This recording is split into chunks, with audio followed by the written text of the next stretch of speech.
Let's talk about how to change the size of an image in Photoshop. I suggest that you start with this image from the downloadable practice files for this tutorial.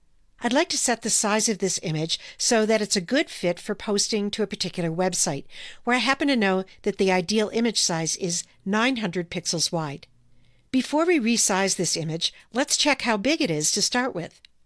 In most cases, you'll want to start with an image that's bigger than, or at least not a lot smaller than the resized image that you need. That's because if you enlarge an image a lot, at some point it can start to look blurry. I'll go down to the status bar at the bottom of the document window, and I'll click and hold on the document size information. In the small window that pops up, we can see that this file is 1800 pixels wide by 1200 pixels high. Since we want to put it in a spot that's only 900 pixels wide on our website, that means we'll be scaling it down. To resize this image, I'll go up to the Image menu, and I'll choose Image Size. That opens the Image Size dialog box. If you like, you can make this window bigger by going to the bottom right corner and dragging out. Over on the left, you can see a preview of the image, and on the right are the controls for changing image size. There's a lot of information here, but you don't have to work through all of it, particularly when you're resizing an image that will be viewed on a screen as opposed to print, as we are in this example. So there are just a couple of things to check here. First, make sure that this link icon is on. This is what it looks like when it's on. If I click it, this is what it looks like when it's off. So we want it on to make sure that the width is linked to the height, so that when we resize the image, the original proportion of width to height is preserved, and the image doesn't look squeezed or stretched.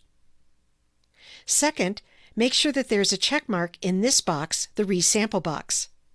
When this box is checked, you're telling Photoshop that it's okay to throw away some pixels when it makes this image smaller, or if you were making the image bigger, to add some pixels. And third, take a look over to the right of the width and height fields, where you can see the unit of measurement that's being used to report the dimensions of the image. By default, this is set to inches. But when you're sizing an image for use on screen, as we're doing in this example, the correct unit of measurement is not inches, it's pixels. So I'm going to click on either of these two menus and change it from inches to pixels, and the other menu changes too because the width and height are linked. Now it's time to change the size. I'll go to the width field, and instead of 1800, I'll type 900. You can see that the height field automatically changed, and it changed proportionately. Now here's a bonus tip. If you wanted an image to have different proportions, say 900 by 400 rather than 900 by 600 in this case, the best way to achieve that would be to use another tool, the crop tool, which we're going to cover in another movie. Before I click OK, you may be wondering why I didn't change the resolution field. That's because this resolution field is only relevant when you're preparing an image for print. When you're sizing an image for on-screen use, as in this example, the number in this field really doesn't affect the dimensions of the image.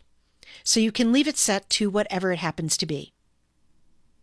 So after making those few changes in the image size dialog, we can now come down to the OK button and click there to close the image size dialog box and take us back to the document window. If you like, you can go back to the status bar and check the size of the resized image. I'll click and hold on the information there, and you can see that we now have a 900 by 600 pixel image instead of the original, which was 1800 by 1200. All that's left to do is to save the image. I'll go up to the File menu, and I'm going to choose Save As rather than Save because I don't want to save over the original 1800 by 1200 pixel version. So in the Save As dialog, I'm going to give this version another name.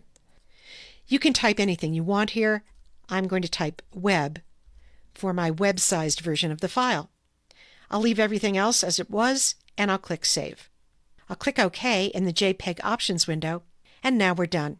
So that's how to resize an image for on-screen use in Photoshop's Image Size dialog box.